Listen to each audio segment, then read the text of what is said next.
مرد نے عورت کے ساتھ ابھی تک سونا ہی سیکھا ہے، جاگنا نہیں۔ اس لیے مرد اور عورت کا رشتہ اکثر الجھن کا شکار رہتا ہے۔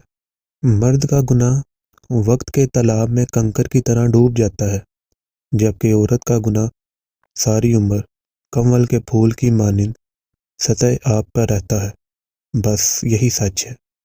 دل کی مٹی کے اوپر کبھی پانی گر جائے تو یہ مٹی میں سے اٹھتی مہک جیسی ہوتی ہے، اور جب سوکھا پڑ جائے تو مٹی میں سے اڑتی دھول ایسی ہوتی ہے، اس وقت تک جب تک انسان پتھر نہ بن جائے۔ گزرے ہوئے لمحے تن پر پہنے ہوئے کپڑوں کی طرح نہیں ہوتے، یہ جسم پر تل بن جاتے ہیں۔ زبان سے کچھ نہیں کہتے، بس جسم پر چپ چاپ پڑے رہتے ہیں۔ بندے کو ضرورت پڑتی ہے تو اللہ تعالیٰ سے بھی سودے بازی کرنے لگتا ہے۔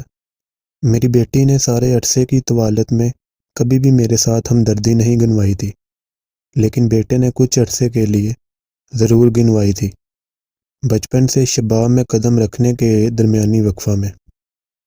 یہ شاید ایک لڑکا اور لڑکی ہونے کا فرق ہے۔ اگر کوئی عورت اپنی اصلیت صاف الفاظ میں ظاہر کر دے تو وہ کسی پہاڑ کے کنج میں بیٹھی دیوی ہوگی یا کسی پست ترین غار میں چھپی ہوئی مجرمہ۔ محبت کو کچھ عرصے بعد ٹوٹی ہوئی جوتی کی طرح گھسیٹنا پڑتا ہے۔ پرانی نسل نئی نسل کو اپنے قانون، اپنے وچار، اپنی روایات اور اپنے نظریے اس طرح دیتی ہے جیسے کسی لاش کو جلانے کے لیے اس کا کفن اتار کر کوئی اچارجی کو بینٹ کرتا ہے۔ میں محبت کے باب میں بھی ہامہ فرسائی کرتی ہوں، لیکن محدود معنوں میں نہیں۔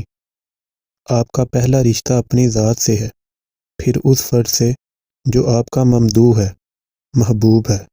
اے زندگی، یہاں کے فنکار صرف تیری باتیں ہی کر سکتے ہیں، مگر تیرا منہ نہیں دیکھ سکتے۔ اگر کوئی تیرا منہ دیکھ لے تو اس منصور کو موت کی سزا سنا دی جاتی ہے۔ اگر ریچھ کسی اکیلی لڑکی کو مل جائے تو وہ اسے مارتا نہیں ہے، بلکہ اپنی گپھا میں لے جا کر اس سے شادی کر لیتا ہے۔ آدمی دوستی کرے تو چاند اور سورج سے، جو وقت پر آ تو جاتے ہیں، آدمیوں کا کیا بھروسہ ہے۔ ہم جس شدت سے سوچتے ہیں وہ آنکھوں سے دکھائی دینے لگتا ہے، کانوں سے سنائی دینے لگتا ہے، اور اس کی بو بھی آدمی سونگھ سکتا ہے۔ ہر کسی کو اپنی غلطی چھوٹی معلوم ہوتی ہے اور دوسروں کی دی ہوئی سزا بڑی۔ عورت کو ہر طرح کی بدنامی سے بچنے کے لیے ایک گھر کی ضرورت ہوتی ہے، اور مرد کو دن رات غلامی کرنے والا نوکر۔ اسے عورت سے بڑھ کر کوئی اچھا نوکر نہیں مل سکتا، اس لیے روٹی کپڑا منظور کر کے مرد یہ سودا منظور کر لیتا ہے، اور اسے ہمارے شہر میں بیاہ کے نام سے یاد کیا جاتا ہے۔ کرامات وہ حادثہ ہے جو کسی کے خیال سے 1 انچ ادھر وقوع پذیر ہوتا ہے۔ تم سوچو، اگر واقعی کوئی ایسا آدمی ہم سے بچھڑ جائے جس کے ساتھ زندگی گزارنے کو جی چاہتا تھا، تو اس کے فراق کی دیوانگی ہمیں کیا کچھ کرنے پر مجبور نہیں کر سکتی۔